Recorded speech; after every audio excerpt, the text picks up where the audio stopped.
佢頂住成頭白髮，一個人食飯，一個人睇海，一個人企喺人群之外。佢帶咗好多笑聲俾呢個世界，由九品芝麻官到唐伯虎，由至尊寶到尹天仇，幾代華人，只要諗起佢個嘴角就會自動向上揚。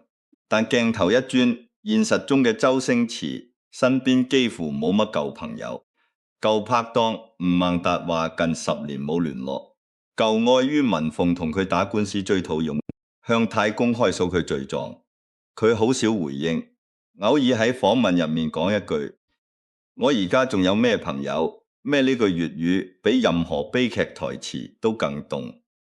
佢唔係一個難相處嘅人，佢係一個拒絕長大嘅細路，一個將全部情感同注意力都擺晒入電影世界嘅天才。佢喺銀幕入面識得搞笑，識得談情，識得做人，但喺現實入面，佢唔識對電影嘅純粹，令佢喺現實人情世故入面有咗一種殘疾。呢種殘疾唔係蠢，唔係壞，係功能嘅偏移。佢可以用3年時間打磨一部功夫，但唔可以花10分鐘去修復一段關係，因為佢覺得時間應該用喺戲入面，而唔係用喺解釋同應酬上。贏咗影壇，輸咗人情，睇透笑料，睇唔透世界。呢個可能係所有純粹天才嘅宿命。片場入面嘅周星馳係一個暴君，一個鏡頭可以拍幾10次、100次，拍到演員懷疑人生。黃一飛喺少林足球入面俾啤酒樽撲頭嗰場戲，係公開講過好多次嘅例子。嗰個鏡頭唔係假撲，係真撲，撲到頭破血流。周星馳仲要問得唔得？再嚟多個，佢知道會痛，但佢要嗰個真實反應。佢唔係虐待狂，而係佢相信只有真實嘅痛楚，先至會爆出最好笑又最真嘅時刻。喺功夫拍攝期間，佢對袁秋同袁華嘅動作要求都好苛刻。傳聞一個簡單嘅轉身，佢可以叫演員做足。成日你問佢點解，佢會話差少少就係差少少。呢句香港地道講法，正正係佢嘅工作哲學。點解佢眼入面只有戲冇人？呢個唔係因為佢目中冇人，而係因為佢嘅心理。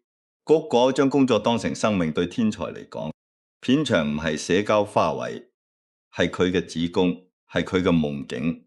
佢喺入面係絕對嘅王，亦都係絕對嘅細路王，要求人服從。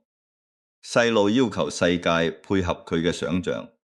當佢腦入面有一個100分嘅畫面，佢冇辦法接受任何99分，因為嗰分喺觀眾眼入面可能只係能怎1秒，但喺佢眼入面就係瑕疵。佢唔明白點解人哋做唔到，佢嘅痛苦都係嚟自呢種不對稱。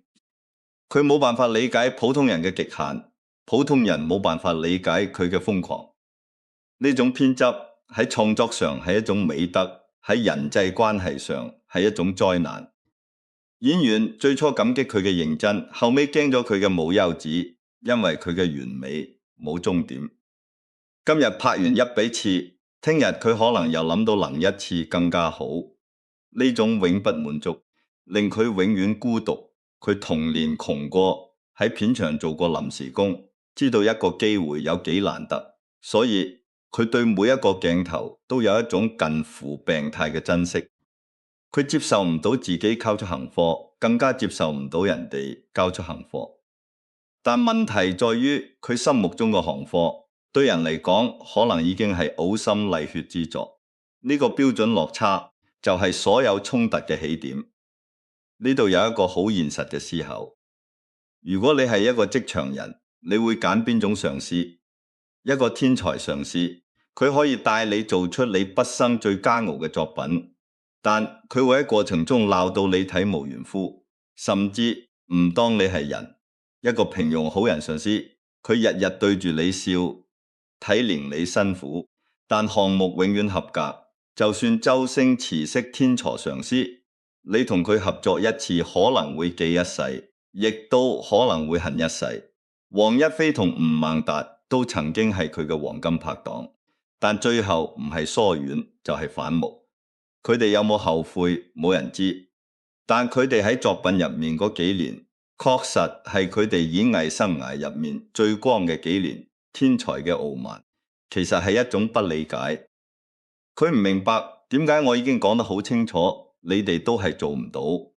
呢種不理解令佢憤怒，令佢成為暴君。佢唔係唔想對人好，而係佢根本唔知道點樣喺戲同人情之間切換。佢一熄機就進入嗰個只有笑同淚嘅平衡世界。你喺嗰個世界外面叫佢，佢聽唔到。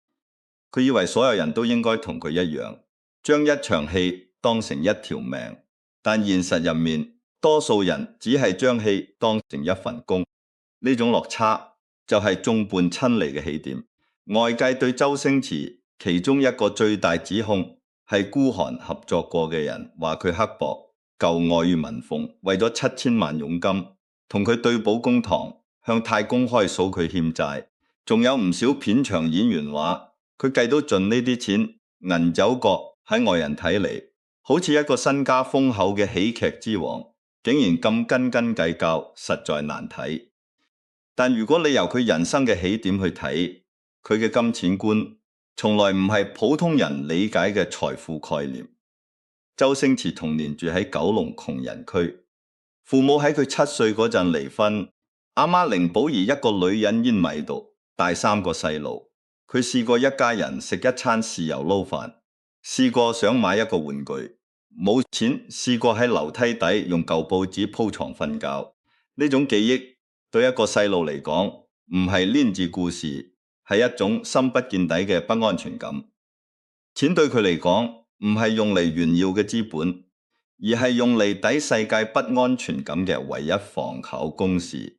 佢有再多錢，內心嗰個窮細路仲係好驚。驚有一日乜都冇驚，俾人揾住數，驚失去控制。所以喺錢銀上，佢顯得特別計較，特別計到盡。呢種計到盡唔係疼心，係恐回。佢唔識除咗錢之外，仲有咩方式可以表達愛、信任同報答。佢對阿媽算孝順，買樓買車，但據傳佢俾家人嘅家用都係精打細算。佢愛一個人嘅方式，可能係俾佢一個角色，俾佢一個機會，或者俾佢一筆錢。但感情入面嘅表達，往往需要陪伴、傾聽、討好，佢唔識。所以佢對人好嘅方式，好多時變成一種交易。我俾你幾多，你應該回報幾多。如果唔對等，佢就會不安。呢種不安令佢喺人際關係入面表現出冷漠同計較。佢曾經喺訪問入面講過，我淨係識拍戲。呢句粵語係大實話。佢確實只係識拍戲，唔識做人。佢同向太嘅紛爭最能體現呢種金錢觀嘅極端。向太梗係當年幫過佢，後尾公開追討欠款，話佢借咗錢唔還。周星馳嘅回應幾乎係唔回應。喺普通人睇嚟，佢咁有錢還少少錢，息事寧人，既可以保面子，又可以少一個敵人。但佢唔制，佢寧可孭上孤寒嘅罵名，都唔肯喺金錢上鬆口，因為對佢嚟講，鬆一次口就意味住防線被打開，意味住人哋會得寸進尺，意味住佢童年嗰個任人攞走嘢嘅自己，又會翻嚟。呢種心理上嘅僵直，令佢喺成年之後，仍然用最原始嘅方式保護自己。同吳孟達嘅關係都係咁，兩個人曾經係黃金拍檔，但後尾有傳因為檔期同片酬問題漸行漸遠。吳孟達喺訪問入面講過，佢留俾自己嘅時間太少，到後期已經唔知佢幾時講笑，幾時講真錢。喺呢段關係入面，未必係最主要嘅原因，但一定係一道裂縫。周星馳喺合作入面，往往會精確計算每一分錢嘅價值，而吳孟達嗰個年代嘅人更加看重嘅係義氣同感情。呢種價值觀嘅錯位，令一段友情慢慢冷卻。極度成功者嘅金錢觀係美德定係缺陷？喺商業社會，一個創作者對自己作品同收益嘅精確掌控，往往係佢可以持續成功嘅原因。佢可以將預算用喺特效上，但唔肯多付一個臨時演員，因為佢覺得值同唔值。呢種理性喺創作上係美德，喺人情上係缺陷。一個人如果連金錢都睇得太重，好難令身邊嘅人感受到溫度。但調返轉頭，如果一個人對金錢完全冇所謂，佢可能都好難喺商業世界入面保護自己嘅作品。周星馳用佢偏執嘅金錢觀守住咗佢嘅電影王國，但失去咗一啲人同關係，呢個係一種殘酷嘅交換。周星馳嘅感情史唔算複雜，但每一段都好似佢嘅電影一樣，充滿錯過同遺憾。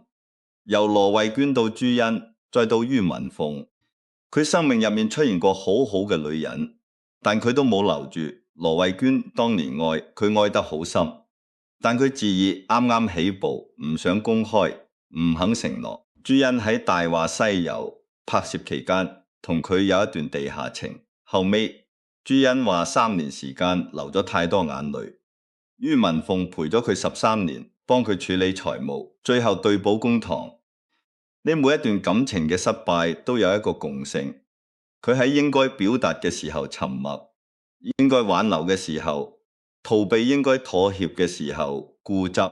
點解佢嘅電影成日都充滿想愛而唔敢愛，錯過之後追悔莫及嘅情節？因為嗰啲台詞唔係劇本，係佢內心真實嘅投射。大話西遊入面，至尊寶話曾經有一份真摯嘅愛情擺喺我面前，我冇珍惜，等到失去之後先至後悔莫及。呢句經典對白，好多人以為係喜劇，其實係佢自己嘅悲劇。喜劇之王入面尹天仇對柳彪嗌我養你啊，嗌得咁大聲，但現實入面嘅周星馳可能從來冇對一個女人咁堅定咁講過。佢將所有嘅浪漫同心情都擺晒入電影入面，現實入面嘅佢反而好似一個感情上嘅禮伯。羅慧娟喺2012年過身，佢生前曾經講過，自己最遺憾嘅事係當年冇同周星馳好好行落去。周星馳從來冇公開回應過，但後尾嘅《西遊降魔篇》入面，段小姐對唐僧話10000年太耐，我要你而家呢句台詞好似隔空回應咗當年《大話西遊》入面嗰句追悔。只係當年佢話要愛10000年，後尾先至明白10000年太耐，只爭朝夕，但人生唔會俾佢第二次機會，佢只可以喺電影入面改台詞，冇得返到現實改結局。佢喺字義上係無所不能嘅神，但喺感情上係生活不能自理嘅低能兒。佢唔識經營一段關係，亦都唔識維持一段親密。佢可能會記住一個女演員嘅台詞走位，但記唔住伴侶嘅生日同喜好。佢可以用3年時間將一部電影剪到完美，但唔會花3分鐘去氹一個嬲咗嘅人。佢嘅愛情入面永遠有一個翻唔到去嘅過號，嗰個過號可能係羅慧娟，可能係朱茵，亦都可能係佢年少時冇能力去愛嘅自己。佢最愛嘅人未必係某一個具體嘅人，而係嗰個喺貧困同孤獨入面長大，渴望愛但唔識愛嘅少年，一生只愛一個人嘅浪漫與逃避。有人話周星馳心入面一直放唔低某個人，所以後尾冇再結婚。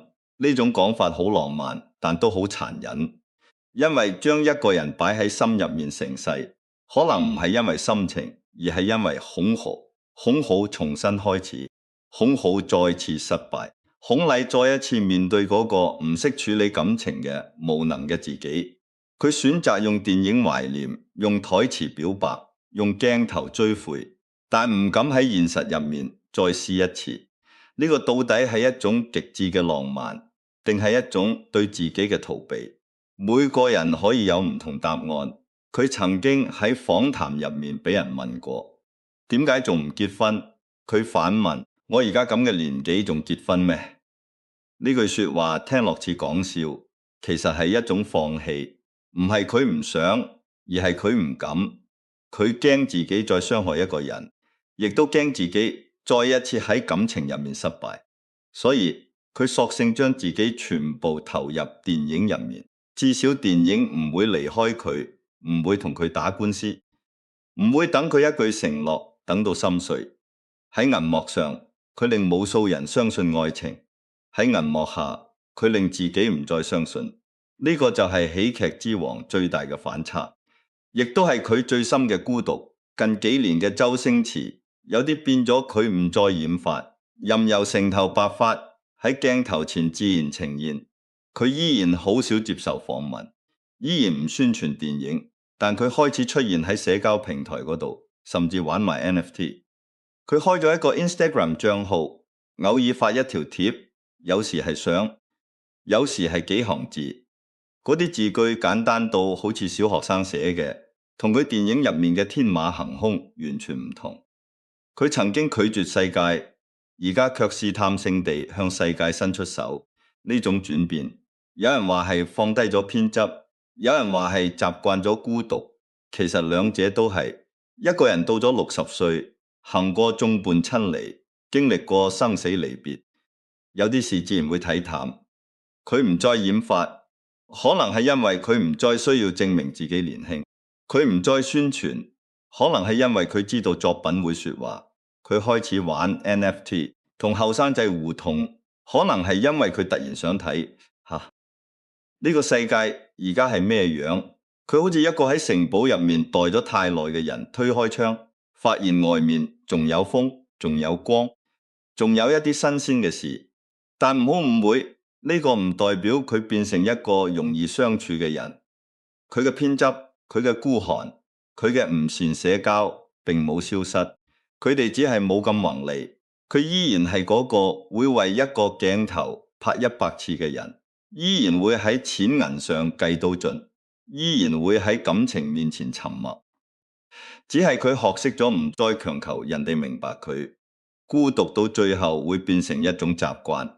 人一旦習慣咗孤獨，就唔再驚孤獨。佢學識咗同自己相處，亦都學識咗同世界保持一個安全嘅距離，唔需要靠得太近，亦都唔需要完全隔絕。呢種距離係佢用一生揾到嘅平衡點。佢試過同人合作失敗，試過俾朋友背棄，試過俾愛人告上法庭。每一次佢都選擇沉默。呢種沉默以前被解讀為高傲，後尾被解讀為不屑。而家再睇，其實係一種保護自己嘅方式。佢唔回應，唔係因為佢冇情緒，而係佢知道喺呢個充滿噪音嘅世界入面，任何回應都會被曲解。佢拍咗成世電影，最懂得語言嘅重量，所以佢喺現實入面選擇唔講嘢。佢講得越少，世界對佢嘅誤解就越深，誤解越深，佢就越唔講嘢。呢個係一個死循環，亦都係一個自我放逐嘅過程。但近幾年佢嘅沉默入面多咗一點溫柔，例如佢會喺社交平台發文估禮後生仔，會分享一啲生活碎片，會用一個唔太熟練嘅後生方式去參與時代。呢啲動作好細，但好重要，因為呢個係一個曾經拒絕世界嘅人喺老去嘅時候點樣試探性地向世界伸出手。就好似佢電影入面嗰啲小人物，明知會俾人打，都仲係想試一次。佢一生都喺度演小人物，最後自己變成一個最似小人物嘅大人物。呢種反差就係佢人性入面最動人嘅弧光。佢放過未？其實冇完全放低，佢只係換咗一種方式繼續堅持。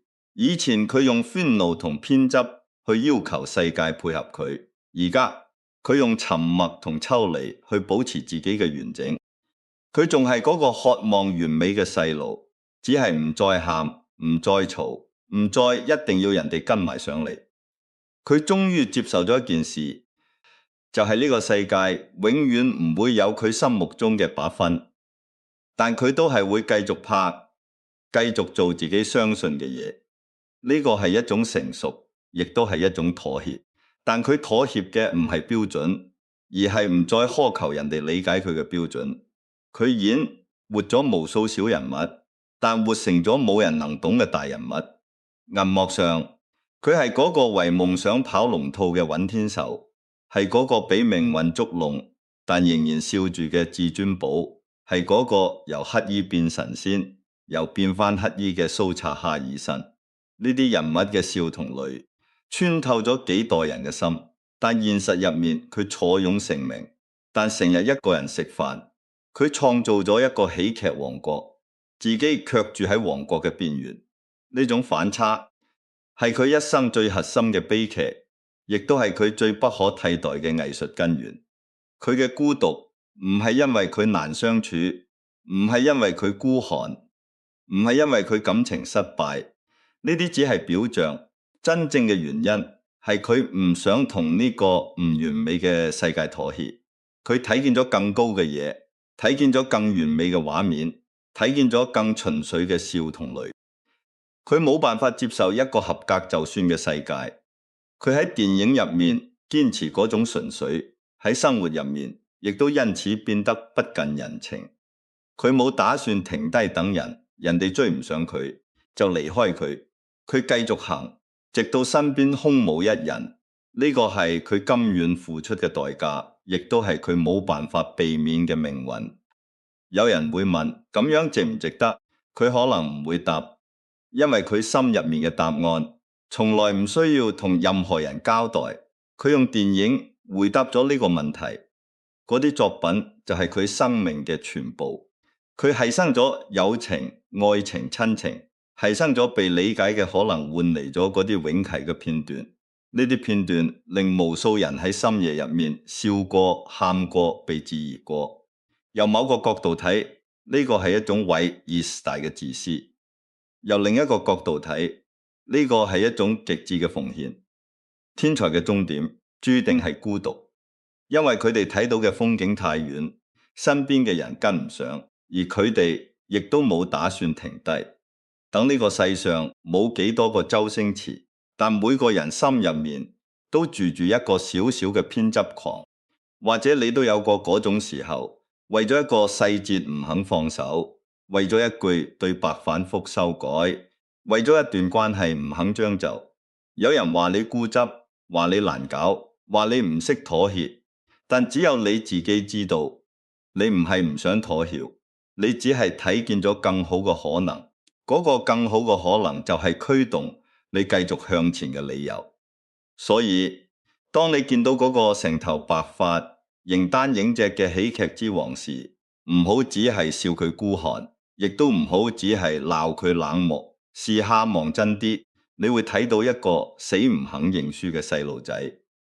佢用一生去證明追求完美嘅人唔一定啱，但值得被尊重。因為佢哋用孤獨換嚟咗我哋嘅笑聲。呢個世界可以冇咗周星馳，但會少咗好多笑聲。而佢自己可能最想嘅，只係有人喺散場之後同佢講一句：喂，你啲戲真係好好睇。